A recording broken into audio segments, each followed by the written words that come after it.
아니, 여기가 한국이라고요? 한국은 원래 후진국의 최빈국으로 유명한 거 아닌가요?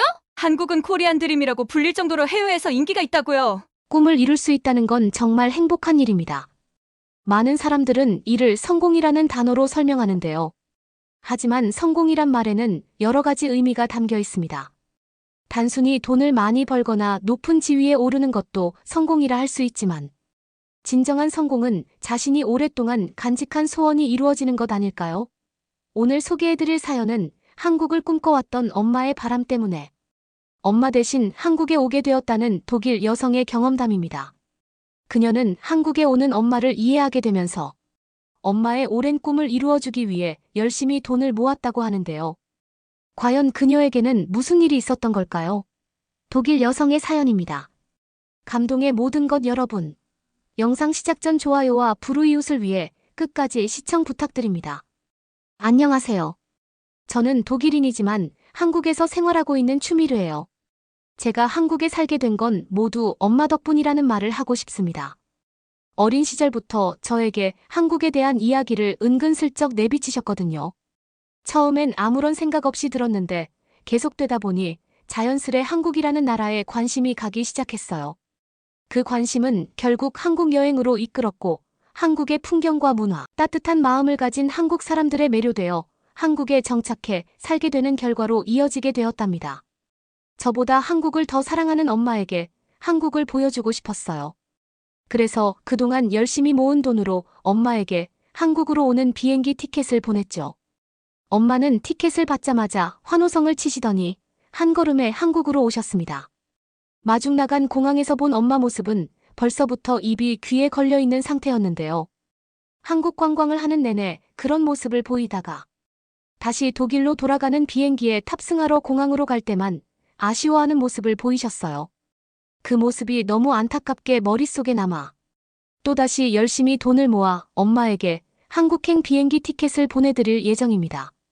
저는 어릴 때 아빠가 일찍 돌아가셨어요. 그래서 엄마와 단둘이 시간을 보내며 친구처럼 때론 연인처럼 지내는 조금 특별한 사이로 지냈죠. 엄마는 바쁜 하루 일과를 끝내면 한국 드라마를 보며 휴식을 취했어요. 알아들을 수 없는 말들로 저는 어려움을 겪었는데 엄마는 자막을 보며 마치 영화를 보는 것 같다고 좋아하셨죠. 독일 드라마에서 느끼지 못한 남녀 간 심리전의 사랑을 느낄 때면 먼저 하늘나라로 떠난 아빠와의 연애 시절이 생각나 가슴이 설렌다는 말을 자주 하셨어요. 그땐 열심히 살다 나이가 들면 은퇴하고 여러 나라를 여행하며 다니자고 서로를 다독이며 미래를 차근차근 준비해 나갔다고 해요. 하지만 아빠는 그 꿈을 다 이루기도 전에 엄마를 두고 먼저 하늘나라로 떠나버렸죠. 강하셨던 엄마는 현실을 빠르게 인지했어요. 아직 3살도 안 된 저를 책임지셔야 했거든요. 그래서 조금 더 일찍 끝나는 직장으로 옮기고 낮엔 열심히 일을 하셨습니다. 그리고 오후가 되면 저를 어린이집에서 데리고 와 저와 시간을 보내셨죠. 엄마는 생활비를 벌어야 해 열심히 사시고 바쁘게 보내셨지만 저와 시간을 보내는 것도 중요하게 생각하셨어요. 그런 엄마의 유일한 휴식이 한국 드라마를 보는 시간이었답니다. 엄마는 제가 다 크면 한국 여행을 꼭 가고 싶다고 말했어요. 특히 한국 드라마에서는 남녀가 싸우거나 또는 회사원이 힘든 하루 일과를 끝내면 길거리 포장마차에서 술 한잔을 하는 장면들이 꼭 나오는데요. 엄마는 그 느낌을 실제로 느끼고 싶다고 말했어요. 주위가 어두컴컴해 위험할 텐데 하시면서요. 그리곤 또 며칠이 지나지 않아 말씀하셨죠. 한국은 총기 소지가 안 되는 나라야. 한국 드라마에서 보던 게 현실이라고 설레는 목소리로 말했어요. 그리곤 종종 두 눈을 감고 한국에서 늦은 밤 포장마차에 앉아 술 한 잔을 기울이는 상상의 나래를 펼치셨죠. 그리고 또 어느 날은 비가 주르륵 내리는 주말 아침이었습니다. 보통 주말엔 늦잠을 자고 아침이 아닌 점심으로 하루 일과를 시작하는데요. 그날은 웬일인지 아침부터 분주히 주방에서 움직이는 엄마 때문에 잠을 설치고 일찍 일어나고 말았어요. 무슨 일이냐고 묻는 제 물음에 엄마는 답했죠. 부침개 만들어 먹는 날이다. 영문을 알 수 없는 저는 엄마가 주방에서 무슨 일을 벌이는지 이해할 수 없었는데요. 나중에 알게 되었어요. 한국 드라마를 보며 한국 문화에 푹 빠졌던 엄마는 비가 오는 날이면 부침개를 만들어 먹는다고 이미 다짐한 상태더라고요. 그래서 냉장고에 부침개 재료를 준비해 놓고 비가 오기를 기다렸죠. 마침내 주말 아침. 이른 시간부터 비 내리는 소리에 깬 엄마는 그대로 주방으로 가 부침개를 만들고 있던 거예요. 처음엔 엄마가 한국 드라마에 빠진 걸 별 생각 없이 지나쳤어요. 그렇잖아요. 저에게 어떤 피해를 주는 것도 아니고 별다른 영향을 주는 것도 아니니까요. 엄마가 TV 드라마를 보는 것으로 스트레스를 풀 수 있다면 그것으로 감사한 일이라 생각했습니다. 하지만 차츰 엄마가 한국 문화에 빠져들면서 한국에서 지내는 일상을 상상하고 한국 음식을 직접 만들어주는 모습들을 보기 시작하니 저 역시도 한국에 대한 궁금증이 생기기 시작했어요. 대체 한국이 어떤 나라이길래 엄마가 이렇게 빠져드는 건지 싶었던 거죠. 조금씩 한국에 대해 호기심이 생기기 시작했던 저도 모르게 어느새 한국 드라마를 보는 엄마 옆에 앉는 시간들이 늘었습니다. 저는 한국 드라마가 엄마의 취미이자 휴식을 취하는 시간이었다면 이제 엄마와 전 한국 드라마 이야기를 함께하며 대화할 소재가 많아졌죠. 그러던 어느 날이었어요. 그날도 TV 앞에 앉아 엄마가 좋아하는 한국 드라마를 보고 있었습니다. 그 드라마는 한국대학가의 응원팀을 소재로 한 드라마였어요. 풋풋한 대학생들이 서로 경쟁을 하는 것처럼 응원가를 부르고 연습하며 사랑을 키워가는 장면들을 보았죠. 저 역시 멋있다는 생각을 하고 있었는데 엄마가 저에게 한국대학을 가도 좋을 것 같다고 말했어요. 저 역시 중학교 때 치어리더를 한 적이 있거든요. 그 경험을 살려 한국대학에서 응원팀을 해도 좋겠다는 말이었죠. 전 그 자리에서 웃음이 났어요. 정말 엄마의 한국 사랑은 못 말리는구나 싶었거든요. 하지만 공부를 하고 대학 진학에 대한 꿈을 키웠을 때 한국으로 가는 게 저에게 유리하게 작용한다는 걸 알았어요. 제 학교 성적을 바탕으로 장학금이 가능한 학교들이 몇 있었거든요. 장학금이 아니어도 독일에 비해 들어가는 금액이 훨씬 적었죠. 집 형편을 생각한다면 상당히 유리한 조건이었습니다. 세계적으로 한국이 많은 분야에서 인정받고 있는 만큼 다방면에서 가능성을 살펴보았을 때 한국으로 가는 게 맞았어요. 의도하지 않게 결과적으로 엄마의 꿈이 저를 통해 이루어진 셈이죠. 저는 엄마에게 사실대로 이야기하며 한국 대학에 진학하고 싶다고 말했어요.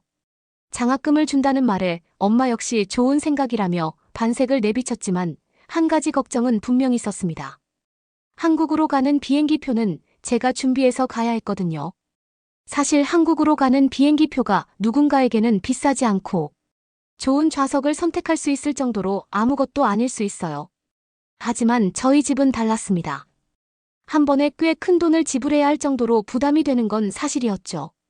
대부분 자녀가 대학에 합격하면 부모님들이 함께 방문해 학교를 구경하며 사진도 찍고 추억을 공유하는데요. 저는 그럴 수 없었어요. 비행기 값이 너무 비싸 제가 한국 대학에 진학하는 것만으로도 엄마는 만족하셔야 했습니다.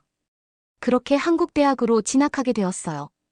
장학금을 받으면 수업비에 대한 부담이 없는 대신 일정한 학점을 유지해야 했죠. 그래서 학업에 더 열중하면서 아르바이트를 병행했어요. 어학원에서 어린아이들을 가르치는 일이었는데 제 성적이 우수한 편이라 꽤 높은 수준으로 아르바이트를 할 수 있었습니다. 그렇게 1년 동안 정말 쉬지 않고 열심히 살았어요. 제 목표는 한국의 문화를 직접 보고 싶어 하던 엄마에게 한국을 직접 보여주고 싶었던 거예요. 드디어 엄마에게 한국을 왕복하는 비행기 표를 선물할 수 있을 만큼 돈을 모으게 되었답니다. 엄마가 한국으로 오면 평소 하고 싶다고 말했던 모든 것들을 해줄 수 있을 만큼 모으느라 시간이 생각보다 오래 걸렸어요. 그만큼 더 기쁜 마음을 감추기 어려웠죠. 엄마에게 아무런 말도 하지 않은 채 편지를 썼으니 도착하면 전화 달라는 말만 전했어요. 엄마는 무슨 일이냐고 궁금해하시더니 이내 알았다고 말했습니다. 며칠 뒤 들뜬 목소리로 나도 드디어 한국에 가는 거냐며 기뻐하는 엄마의 전화를 받을 수 있었어요. 한국행 비행기 티켓과 제 진심을 담은 편지를 보냈거든요. 엄마는 너무 기쁜 나머지 한 걸음에 달려오겠다며 전화를 급하게 끊었어요. 여행 가방을 싸야 한다며 말이죠. 그렇게 엄마는 드디어 한국에 도착했습니다. 엄마는 상당히 들떠 있는 것 같았어요. 호기심에 찬 눈빛으로 좌우를 두리번거렸거든요. 공항이니까. 당연히 저를 찾는 거라고 생각했는데 아니었답니다. 한국 드라마에서 보던 공항의 모습들을 확인하며 눈으로 담아두려는 거였어요. 엄마는 자신이 실제로 한국 인천공항에 있다는 사실을 믿지 못하는 듯 했거든요. 공항을 빠져나오는 그 짧은 시간에도 몇 번이나 이곳이 한국이 맞는 거냐고 되물었죠. 꿈이 아니길 바란다면서요. 엄마의 첫 여행 일정은 당연히 한국 포장마차 탐방이었어요. 예전에는 서울 도심에서도 포장마차를 쉽게 볼 수 있었다고 해요. 하지만 이제 몇몇 동네를 제외하곤 찾기 힘들더라고요. 포장마차가 있는 곳을 수소문해야 할 정도였거든요. 여전히 운영을 잘하는 곳도 있지만 사라진 곳들도 있어서 조금은 아쉽다는 생각도 했답니다. 피곤했을 엄마를 이끌고 갈 곳이 있다고 늦은 저녁 숙소에서 나왔어요. 엄마는 한국의 밤거리는 안전하니까 라는 말을 하며 흔쾌히 따라 나섰죠. 체력이 된다면 밤새 잠을 안 자고 서울 곳곳을 돌아다니고 싶다고 말할 정도였거든요. 일부러 포장마차가 있는 동네 근처로 숙소를 잡았어요. 늦은 시간 술 한잔하고 숙소로 들어가 자면 되니까요. 엄마는 집 앞에 잠깐 나갔다 온다고 생각했던 것 같았어요. 하지만 동네를 어슬렁어슬렁 걷다가 저 멀리 포장마차 형태가 보이자 입꼬리가 실룩거리며 웃기 시작했습니다. 그리고 묻지도 않고 포장마차로 들어가 앉더니 자신있게 외치더라고요. 이모 여기 우동 하나에 소주 하나요? 저는 뒤따라 들어가다 엄마를 보고 웃음이 났어요. 얼마나 독일에서 머릿속으로 그려봤으면 하는 생각이 들었거든요. 심지어 소리만 들으면 한국 사람이라고 착각할 정도로 정말 자신있고 정확한 발음으로 말했어요. 매일 밤 힘든 일상을 끝내고 소파에 앉아 한국 드라마를 보며 머릿속으로 수백 번 떠올렸을 엄마의 모습이 생각났어요. 내가 한국에서 누리는 모든 것들은 엄마의 권유가 아니었다면 생각하지도 못했을 거예요. 좋은 기회 좋은 환경에서 공부하고 있다는 게 떠오르면서 엄마에게도 제가 한국에 머무는 동안 적어도 1년에 한 번은 꼭 초대해 한국을 즐기게 해줘야겠다고 다짐했죠. 그동안은 엄마가 아빠의 빈자리를 대신 채우느라 여러모로 힘드셨으니 이제는 제가 아빠의 빈자리를 채우고 싶었어요. 그리고 저를 키워준 수고에 대한 대가를 받아도 충분하다고 생각했습니다. 그렇게 시간이 가는 줄도 모르고 자정을 훨씬 넘긴 시간까지 포장마차에 앉아 이런저런 이야기를 했어요. 안주도 정말 많이 시켰죠. 독일에서 이렇게 늦은 밤까지 밖에 나와 있던 기억이 전혀 없던 엄마는 정말 꿈 같다는 소리를 10번도 넘게 하셨어요.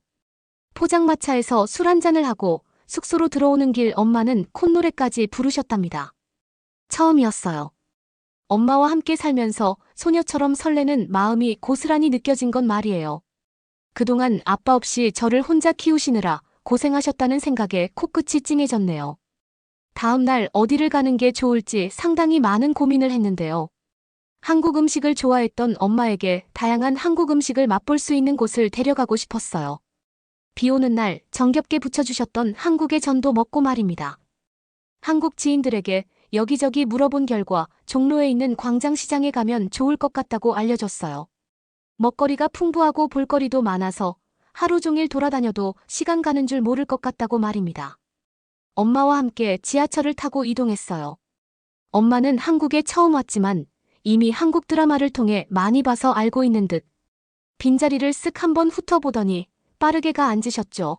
저는 보고도 제 눈을 믿지 못했어요. 정말 한국에 처음 온 거라고 말한다면 믿지 못할 정도로 빠르게 한국에 적응하셨답니다. 광장시장에 함께 간 건 정말 신의 한 수였어요. 한국 드라마에서 광장시장이 나오는 장면은 없었거든요. 엄마는 한국에 이런 곳도 있었냐고 정말 신기한 듯 구경하고 먹기 바빴답니다. 모든 걸 다 먹고 싶었지만 배는 이미 너무 불렀거든요. 엄마는 왜 사람은 하루 세 끼밖에 먹지 못하냐고 한탄하실 정도였어요. 그리고 한국 식전을 직접 먹어보곤 그 맛에 푹 빠지실 정도였죠. 이런 맛인 줄도 모르고 독일에서 자신이 한국 음식이라고 만들어 먹었다니 반성하실 정도였거든요. 기름에 바싹 튀긴 것처럼 바삭한 전은 일반 가정집에서 도무지 따라 할 수 없는 맛이라고 생각이 들 정도였어요. 신기한 게 한국 사람들은 기름이 뜨겁지도 않은 것 같았죠.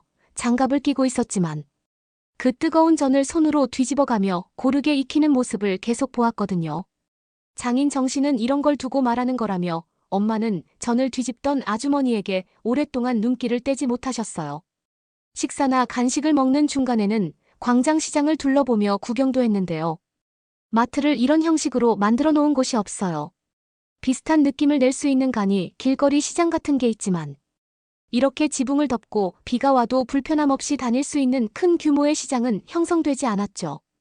독일은 오히려 창고형 대형마트가 더 익숙하다 보니 이러한 한국의 시장을 구경하는 재미도 쏠쏠했어요.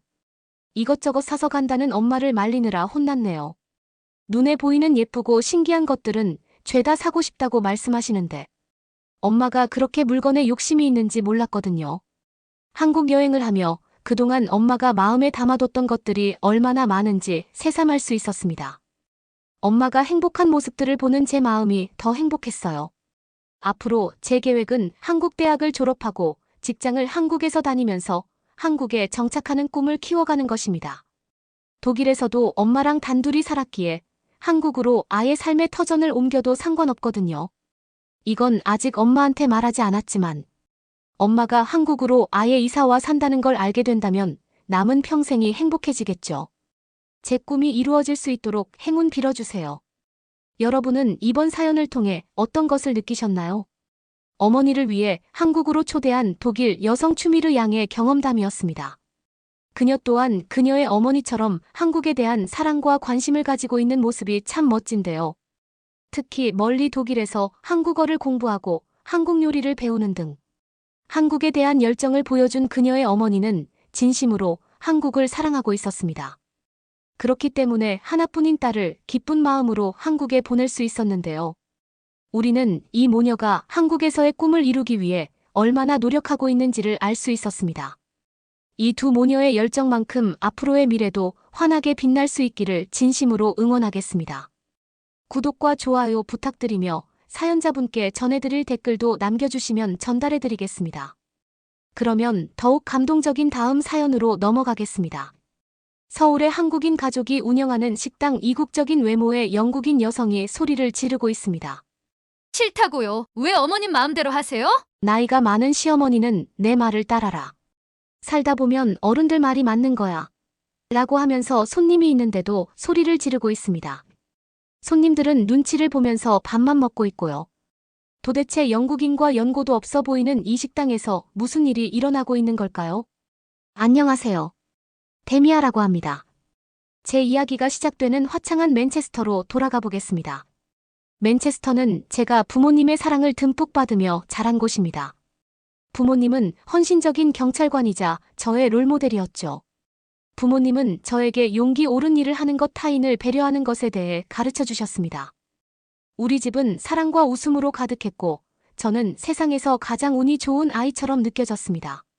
하지만 인생은 순식간에 바뀔 수 있다는 말이 있듯이 말입니다. 운명적인 어느 날 밤 제 세상이 뒤집혔습니다. 다른 사람들을 보호하기 위해 평생을 바치신 부모님이 임무 수행 중 돌아가셨죠. 당시 저는 20대였고 갑작스러운 부모님의 죽음은 제 가슴에 커다란 구멍을 남겼습니다. 마치 끝이 보이지 않는 폭풍우를 헤쳐나가는 것 같았죠. 이 힘든 시기에 저는 남편을 만났습니다. 남편은 한국에서 고등학교를 마치고 영국에서 요리사로 일하는 사람이었어요. 남편은 눈물이 멈추지 않을 때 언제나 제 이야기를 들어주고 안아주는 든든한 버팀목이었어요. 우리는 꿈과 두려움을 공유하며 함께 자랐습니다. 인생은 우리를 다른 방향으로 이끌었습니다. 저는 제 길을 찾기 위해 다양한 일을 했습니다. 우리는 계속 연락을 주고받았고 우리의 사랑은 사라지지 않았어요. 우리는 마치 전체의 두 반쪽처럼 항상 서로에게 끌리는 존재였죠. 그러던 중 그가 프로포즈하던 날이 왔습니다. 영화에서처럼 마법 같은 순간이었어요. 우리는 맨체스터의 태양 아래서 친구와 가족들에게 둘러싸여 결혼식을 올렸어요. 인생은 완벽해 보였습니다. 저는 이제야 제 인생의 행복이 다시 시작된다고 느꼈어요. 결혼한 지 몇 년 후 남편은 한국에서 일자리 제안을 받았습니다. 큰 결정이었지만 사랑은 선택을 더 쉽게 만들어주죠. 저는 그와 함께 이사를 가기로 결심했고 우리 인생의 새로운 장을 함께 시작할 준비가 되었습니다. 이 결정이 제 인생을 상상도 못했던 방식으로 바꿀 줄은 미처 몰랐어요. 서울에 착륙하는 순간 다른 세상에 들어선 것 같았습니다. 도시는 활기차고 생동감 넘치는 에너지로 가득했습니다. 밝은 불빛 분비는 거리, 낯선 소리와 냄새 등 모든 것이 압도적이면서도 설레는 기분이었습니다. 맨체스터에서는 집길이 상당히 떨어진 거리에 위치해 있는데 여기는 몇 걸음 걷기만 하면 이웃을 볼 수 있었어요. 뿐만 아니라 맨체스터에서 부모님을 잃은 슬픔으로 총기에 대한 두려움 때문에 타인과 쉽게 관계를 맺지 못한 저에게 총기가 없음이 얼마나 안심으로 다가왔는지 몰라요. 사실 맨체스터의 뜨거운 해는 사람들에게 긍정적인 에너지를 줍니다. 하지만 그건 무관심의 상징이기도 해요. 맨체스터에서는 누구든지 지나가는 사람들에게 인사를 잘합니다.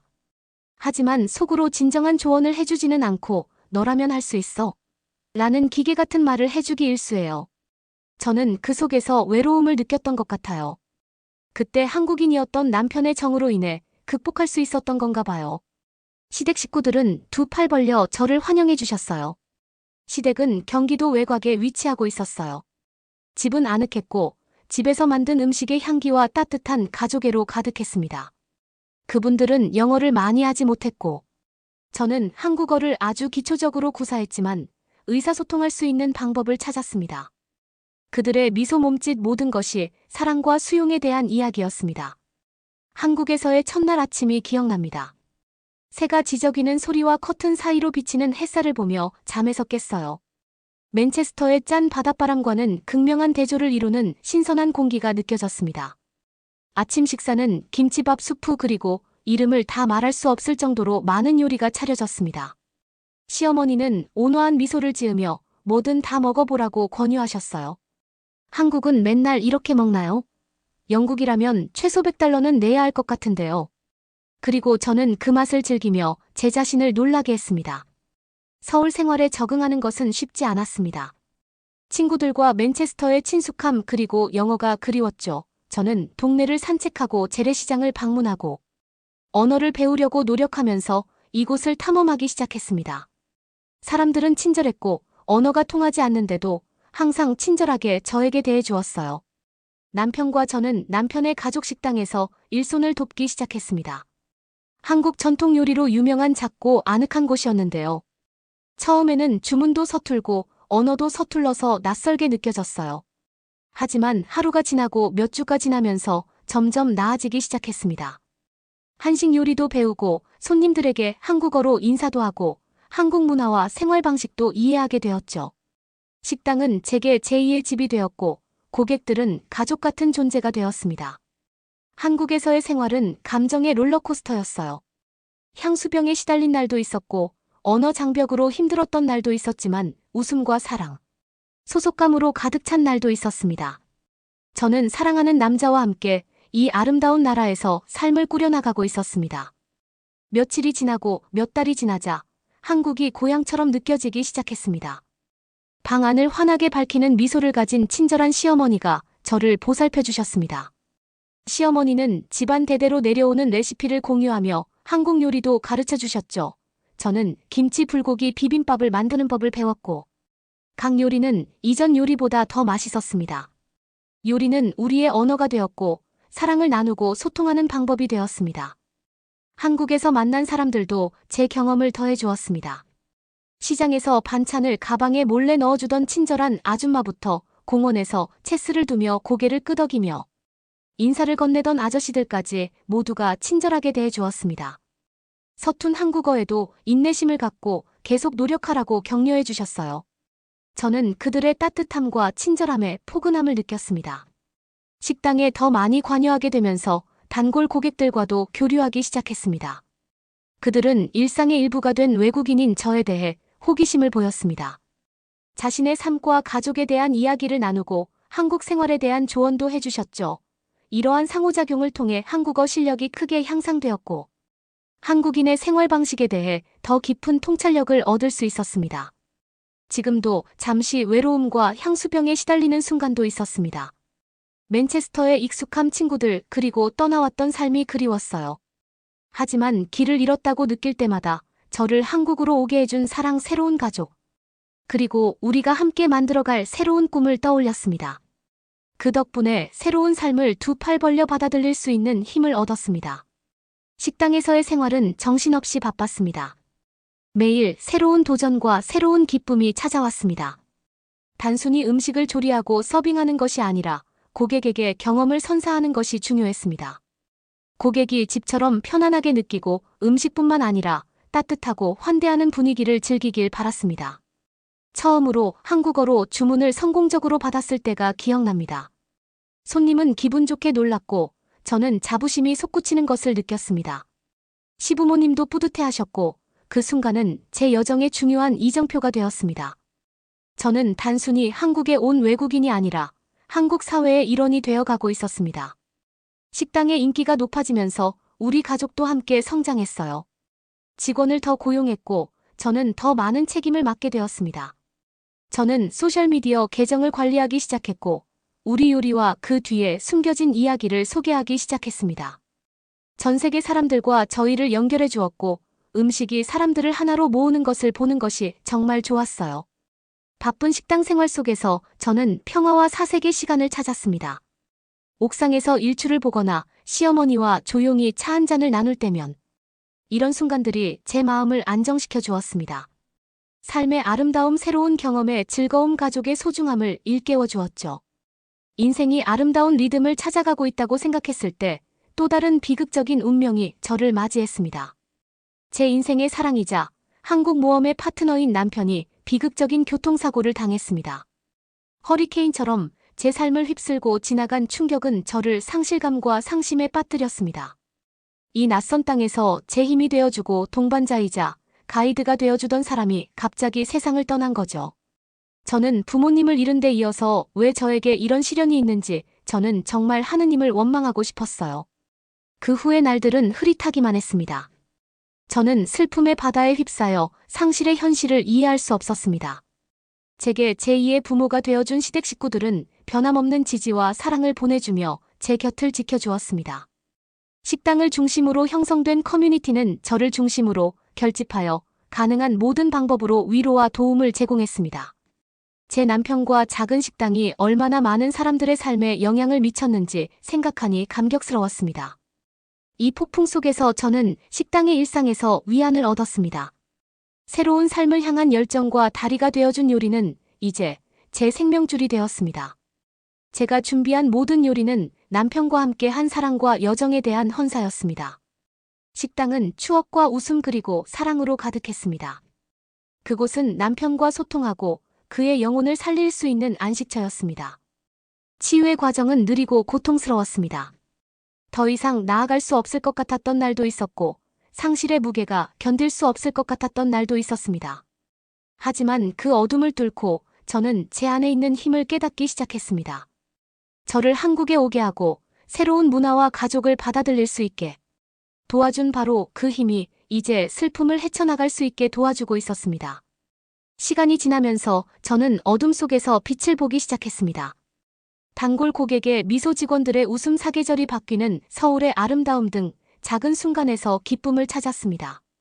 남편과 함께 가보고 싶었던 여행지를 찾아다니며 한국을 더 많이 탐험하기 시작했습니다.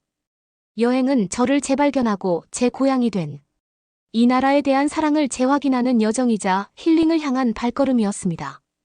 어느 날 제 안식처가 되어준 한강변을 걷다가 깨달음을 얻었습니다.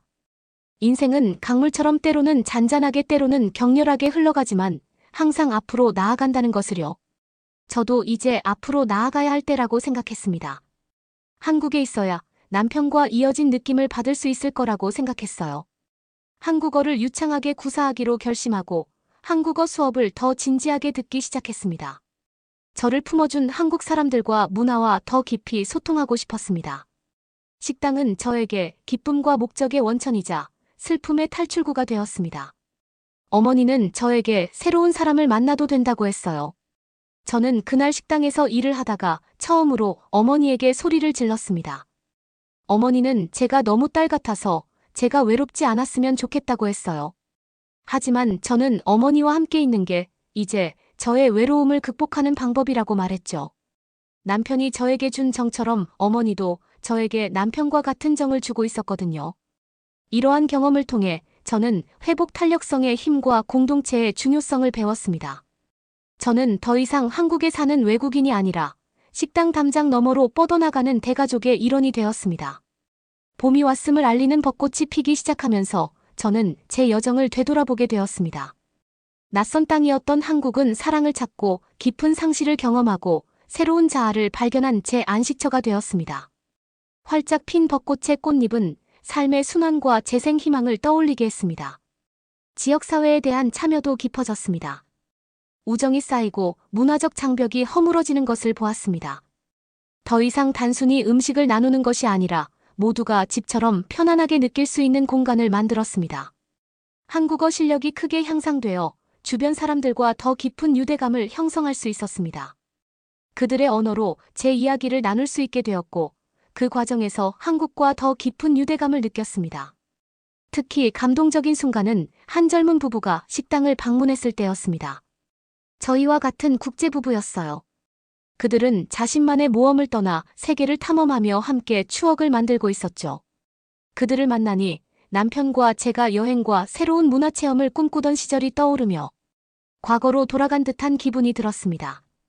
얼마 지나지 않아 시댁 식구들이 은퇴에 대해 이야기하기 시작했고 식당의 책임이 제 어깨에 떨어졌습니다.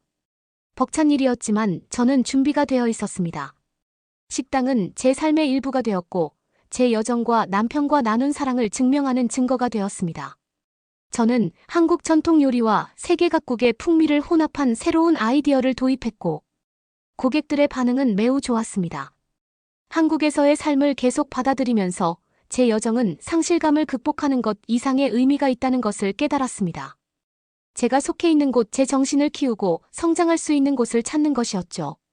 한국 사람들은 영국인인 저에게도 성장할 수 있는 기회, 정외로움을 극복할 수 있는 힘까지 모든 것을 주었습니다. 저는 제가 한국 사람들에게 받은 정을 한국 사람들에게 다시 나누어 줄 수 있는 사람이 되고 싶어요. 한국은 제게 두 번째 가족 새로운 목적 그리고 삶의 복잡성에 대한 더 깊은 이해를 주었습니다. 제 이야기의 마지막 장은 끝이 아니라 시작입니다. 한국에서 계속 살고 사랑하고 이 땅과 사람들의 아름다움을 나누며 살아갈 새로운 장의 시작입니다. 저는 한국의 중심에서 희망을 발견했고 이 아름다운 나라에 처음 도착했을 때 저를 반겨준 벚꽃처럼 그 희망은 계속 피어날 것입니다. 한국이 아니었더라면 아마 저는 사람을 잃은 슬픔을 극복해낼 수 없었을 거예요.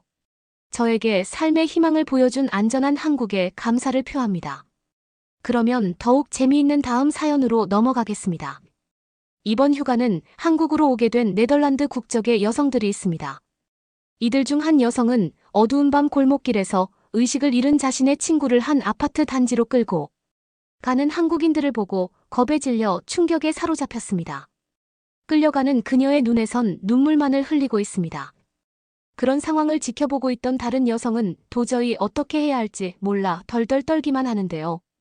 차마 보고만 있을 수 없었던 그녀는 그 건물로 가까이 가기로 합니다. 끌고 가는 사람들의 얼굴들은 자세히 보지 못했지만 몇 가지의 특징은 기억할 수 있었죠.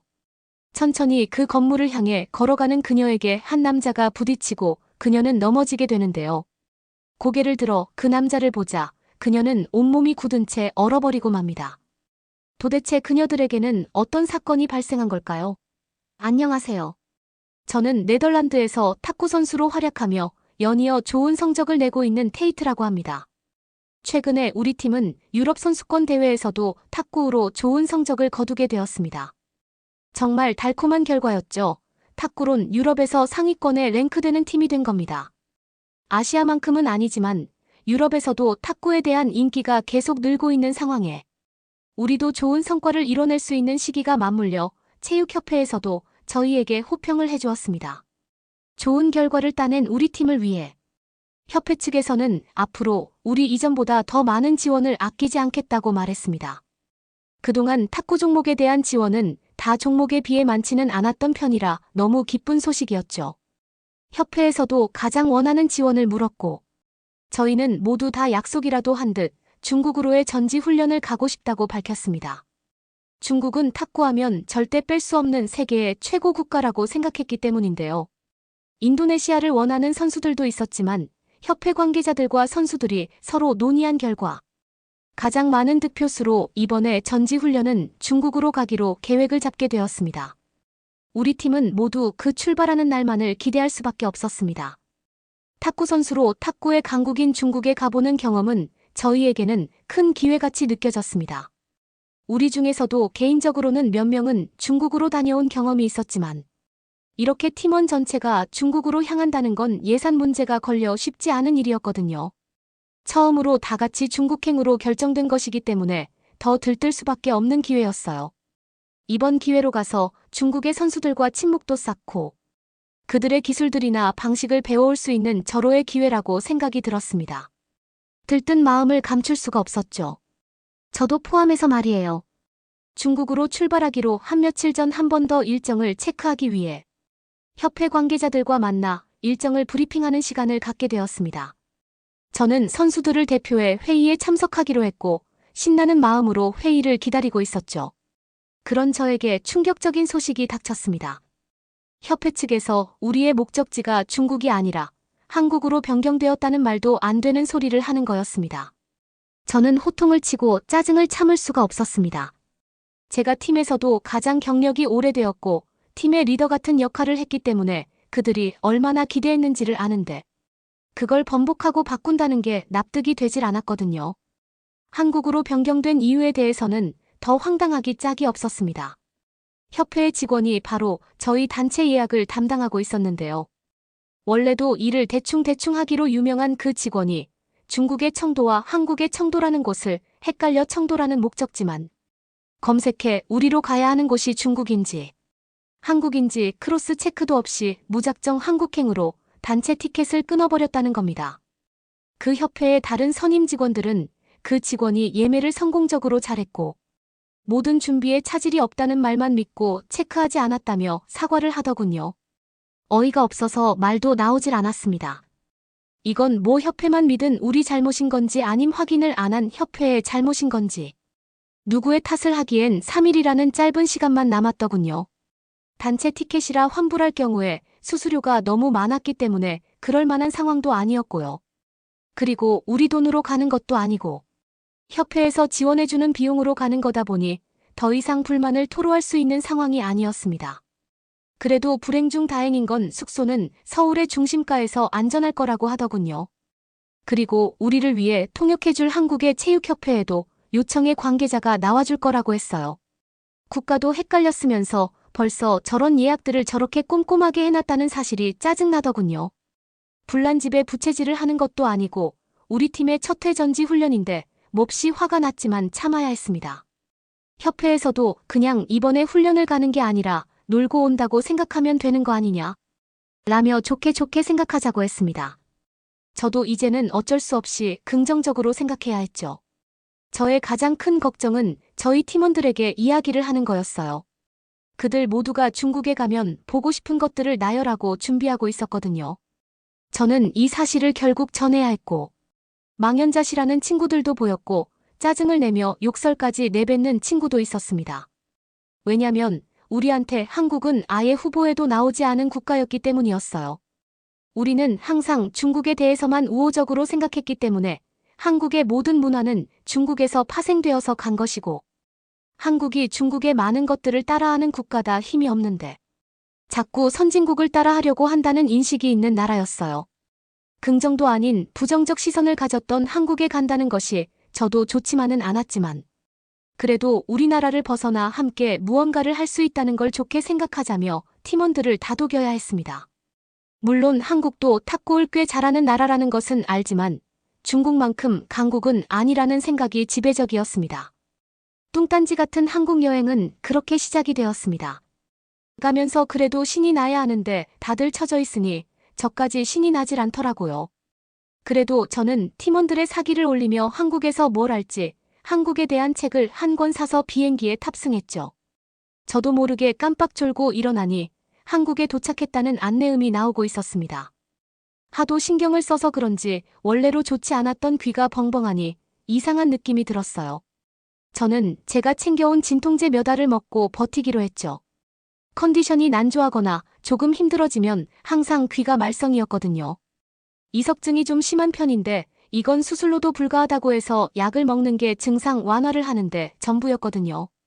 그렇게 우리는 한국에 도착을 했고 저는 다른 사람들에게는 아픈 걸 티내지 않고 팀원들을 리드해 입국 수속을 받기 위해 외국인 줄로 향해야 했어요. 내국인 줄은 줄이라고 말하기도 힘들 만큼 그냥 사람들이 지나서 가는 수준이더군요. 대충 검사하는 것 보니 한국의 보안은 안 봐도 뻔하네 속으로 생각이 들었습니다. 저희 순서를 기다리느라 서 있는데 한국인 입국 담당자가 저희를 빤히 쳐다보고 있는 게 아니겠어요. 순간 긴장이 되기 시작했습니다. 무슨 문제라도 생겼나 걱정이 됐죠. 그 사람은 계속해서 저희를 필요 이상으로 유심히 쳐다보고 있었습니다. 저는 침을 꿀꺽 삼켰죠. 그런데 그 사람이 영어로 저에게 여권, 사진과 사진이 달라 보이는 사람이 많다는 이야기를 하더라고요. 내국인들은 그냥 휘리릭 지나가면서 차별을 하는 것도 아니고 왜 우리에겐 이렇게 가혹한가 생각이 들면서 입국 거절이 되면 어쩌지 생각이 들었습니다. 저는 그 다음 어떻게 해야 할지 짐을 꿀꺽 삼키며 가만히 있었죠. 그런데 그 담당자가 저희에게 한국 공항에는 얼굴 말고 바이오로 검사할 수 있는 시스템이 있으니 그렇게 진행하도록 도와주겠다고 했죠. 덕분에 빠르게 수속을 마쳤고 공항 직원은 한국에서는 사진이 바로 나오니까 사진을 받아 임시로 나도 신분증을 발급해 두는 것이 좋을 거라고 추천해줬어요. 한국은 빨리빨리의 나라라더니 저희도 그 정도로 빨리 나오는 증명사진 기계는 있었기 때문에 대충 알겠다고만 답변을 하고 서둘러 나왔습니다. 그러게 어리둥절한 채 한국 방문의 강렬한 여행이 시작되었습니다. 공항 밖으로 나가자 협회에서 말했던 대한체육협회 외교부서에서 우리를 맞이해 주셨습니다. 그 관계자의 이름은 샛별이라고 했어요. 발음이 어려우니 그냥 스타라고 부르라고 하더군요. 귀여운 외모의 외국어까지 유창한 그녀의 안내에 따라 우리는 이동하기로 했어요. 그녀는 우리에게 숙소부터 가시겠어요? 서울 구경부터 하시겠어요? 라고 물었어요. 저희는 구경을 하고 싶어도 짐이 있어서라며 이야기했죠. 그러자 한국에는 짐을 옮겨주는 서비스가 있기 때문에 그걸 이용하면 된다고 하더군요. 다른 팀원들은 망설이기 시작했고 그냥 바로 숙소로 먼저 가서 짐을 두는 게 좋겠다고 했죠. 아무래도 유럽 국가에서는 분실 도난이 워낙 많다 보니 이런 문제에 대해서는 예민하거든요. 샛별이는 그럼 택시를 부르겠다며 잠깐만 기다려달라고 했어요.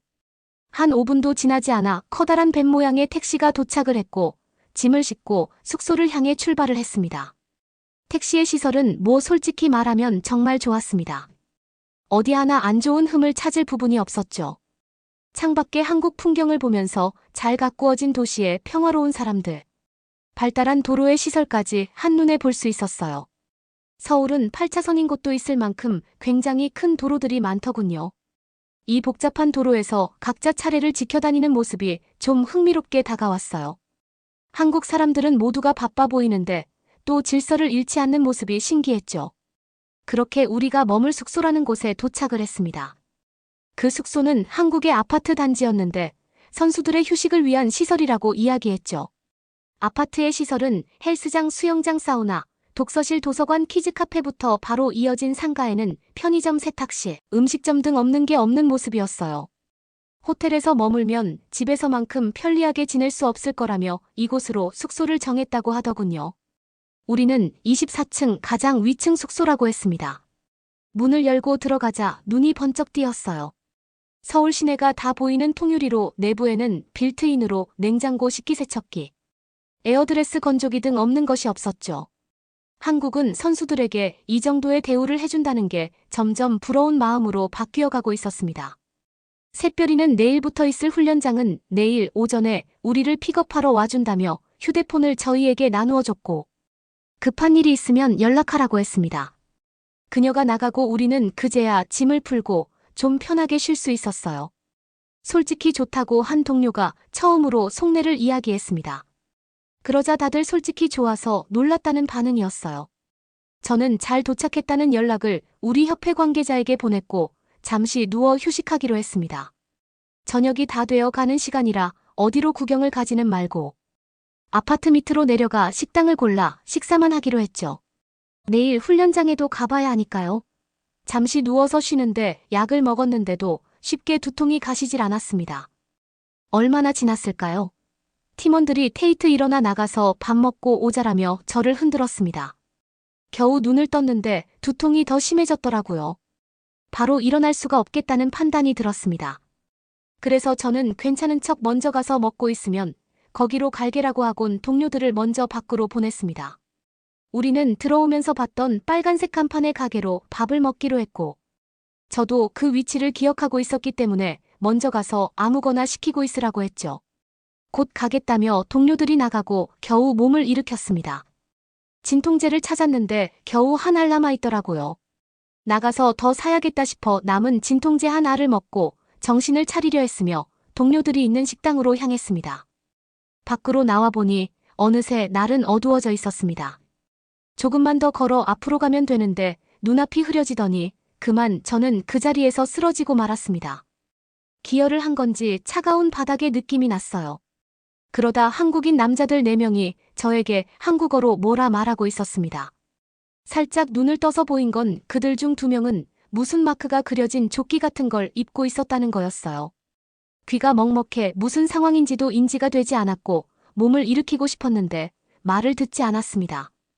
그러다 그들이 저를 들어 다시 아파트 단지 어딘가로 들어가고 있는 게 느껴졌습니다. 형용할 수 없이 무서운 마음에 그만 두 눈에선 눈물이 흘렀지만 저는 아무런 행동도 할 수가 없었습니다. 제발 부디 아무 일 없기를 그저 기도밖에 할 수 없었어요. 아, 이제 난 큰일 났구나. 돌이킬 수 없는 일을 당하겠구나. 점점 체념의 마음으로 변해가고 있었습니다. 그때 갑자기 퍽 소리가 들리더니 아까 먼저 나간 제 동료가 제 이름을 불렀습니다. 테이트 도와주세요. 다른 동료들이 뒤쫓아와 저를 구하러 온 것이었어요. 저는 이제 살았다 싶었습니다. 그런데 그들이 데려간 곳은 바로 그 상가 다른 동에 위치한 병원이었습니다. 그 병원은 365일 여는 병원이라고 했어요. 그 상황에 대해 의사가 설명을 해주었죠. 그 조끼를 입은 남자들은 이 아파트의 관리인들이었고, 지나가던 다른 남자도 제 심각성을 인지하고 도와주기 위해 함께한 거였다고 하더군요. 저를 옮기는 걸 도와주고 나가는 한 남자와 제 동료가 부딪히며 동료가 제가 여기 있다는 걸 찾아온 거였고요. 저희는 샛별에게 이 긴급 상황에 대해 연락을 했고 저는 링거를 맞으며 휴식을 했습니다. 빠르게 처치받은 덕에 점점 두통이 나아지는 걸 느꼈습니다. 샛별도 놀라 뛰어왔고 괜찮냐며 저를 걱정했어요. 피검사를 시행했는데 염증 수치가 올라 잠시 휴식이 필요하다고 했습니다. 극도로 스트레스를 받아 증상이 심해졌다고 하더군요. 점점 더 저는 정신을 차릴 수 있었고 이렇게 어둑한 시간에 여자 혼자서 쓰러졌을 때 안전하게 도와준 그들에게 감사함이 생겼습니다. 솔직히 유럽권에서만 살아왔다면 이런 상황은 당연히 오해할 수밖에 없는 상황이었다고 잘 설명해야 했죠. 그들은 당연한 일을 한 것뿐이라며 제가 괜찮아진 걸 보고 살해도 받지 않겠다며 떠났습니다. 한국 사람들의 선의는 저를 구했어요. 그걸 믿지 못하고 모두가 달려든 우리 팀도 많은 생각을 하는 계기가 됐죠. 의사 선생님은 심각한 정도는 아니지만 이틀은 휴식을 하고 훈련을 하는 것이 좋겠다고 했어요. 대신 청각적으로 스트레스를 받는 것들은 최대한 삼가야 한다고 하셨죠. 바로 연습을 해야 하고 연습을 하면 소음을 피할 수가 없는 노릇인데 어떻게 해야 할지 막막해졌습니다. 저 하나 때문에 우리 팀 전체 일정까지 손해를 볼 순 없기 때문에 동료들 먼저 훈련을 하라고 말하고 이틀간 숙소에서 휴식을 해야 했죠. 숙소에 휴식을 하면서 샛별이는 수시로 배달로 저에게 필요한 음식이나 물품들을 보내줬어요. 그것도 제가 필요하다고 하면 한두 시간 안에 도착했죠. 무슨 마법이라도 부리듯 바로 눈앞에 나타나는 그 현상이 저에겐 충격이 아닐 수가 없었습니다. 저를 제외하고 훈련을 이틀 동안 한 동료들은 훈련을 하고 끝나면 한국을 돌아다니며 관광을 했는데요. 그들이 숙소에 돌아올 때마다 중국과는 비교도 할 수 없을 만큼 환상적인 나라라며 한국에 대한 감탄을 매일 늘어놓아서 저도 이젠 몸이 너무 근질거렸습니다. 답답했고요. 그렇게 이틀을 쉬고 병원에 다시 가서 훈련을 해도 되나 물었어요. 그러자 피검사 염증 수치도 많이 괜찮아졌으니 무리하지 않는 선에서 하되 대신 절대로 귀를 피곤하게 하지 말라고 하셨어요. 저는 어떤 방법을 써야 할지 막막한 마음뿐이었죠. 그 이야기를 샛별이에게 하자 잠시 후 택배를 보내주었습니다. 30분 정도 만에 숙소 앞으로 도착한 그 택배 안에는 이어폰이 들어있었어요. 저는 뭐지 이거로 뭘 하라는 거지라는 생각을 하던 찰나 샛별에게 링크를 하나 받았는데요. 그건 영어로 되어 있는 해당 제품의 사용법이었습니다. 그 제품은 단순한 이어폰이 아닌 노이즈 캐슬링에 특화되어 있어 귀를 보호해준다고 하더군요. 격한 운동을 해야 하는데 이런 걸로 어떻게 훈련을 할 수 있나 싶었지만 더는 답답해 못 있겠다 싶었어요. 동료들이 있다는 훈련장으로 이동을 했습니다. 그곳은 저희만 쓰는 게 아니었고 수족관 특성상 울리는 소리가 가득했기 때문에 큰일 났다 싶었어요. 저는 이어폰을 껴보기로 했습니다. 그러자 정말 놀랍게도 소음을 청소기로 빨아들인 듯 모두 차단이 되었고 움직임에도 전혀 떨어지지 않았습니다. 저도 소니 제품으로 노이즈 캔슬링 제품을 써봤지만 이 정도의 기능은 아니었거든요.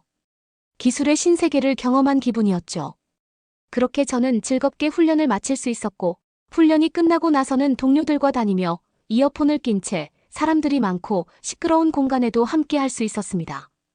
2주라는 시간이 정말 빠르게 지나갔어요. 한국은 그 안에 다 보기엔 갈 곳이 무수히 많아 아쉬운 마음만 가득했습니다. 떠나기 전날 저녁 식사를 마치고 숙소로 들어가고 있었는데 그때 그 조끼를 입은 남자들을 드디어 마주칠 수 있었습니다. 그동안 한 번은 꼭 인사를 또 하고 싶었는데 만날 수 있는 기회가 어긋났거든요. 그들에게 다가가 말을 걸고 싶었지만 일을 하고 있는 터라 전화를 받고 서류를 보며 굉장히 바빠 보이더군요. 저는 방해하면 안 될 것 같아 그냥 돌아가려는데 어디선가 소리가 들렸습니다. 뒤돌아보니 그 남성들이었어요. 그 남자 중 한 명은 번역기로 저에게 아픈 데는 좀 어때요? 괜찮아요? 라고 물었죠. 저는 괜찮다고 정말 감사하다고 한 번 더 인사를 했죠. 그리고 오해해서 너무 죄송했다고 사과까지 함께 전했습니다. 한국 사람들은 참 묘해요. 서울에 지내는 동안 본 한국 사람들은 모두 다 굉장히 바빠 보였거든요. 마치 자신의 하루를 보내기도 꽉 차는 듯이 말이에요.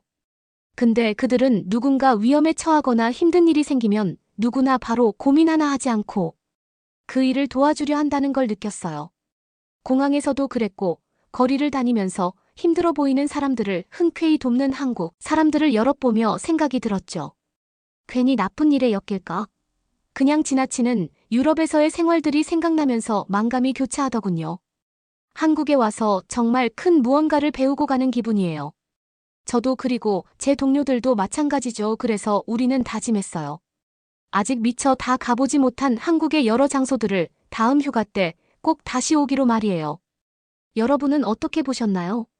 응원과 격려의 한마디씩을 댓글로 남겨주시기 바랍니다. 사연자분들에게 전달해드리겠습니다. 실제 사연 제보를 받고 있습니다. 채택되신 분께는 작은 선물도 보내드리고 있습니다. 저희의 사연이 여러분의 하루에 작은 힘이 될 수 있었으면 좋겠습니다. 감동적인 사연을 주변 분들과 이야기 나눠보세요. 더욱더 좋은 영상으로 다시 찾아뵙겠습니다.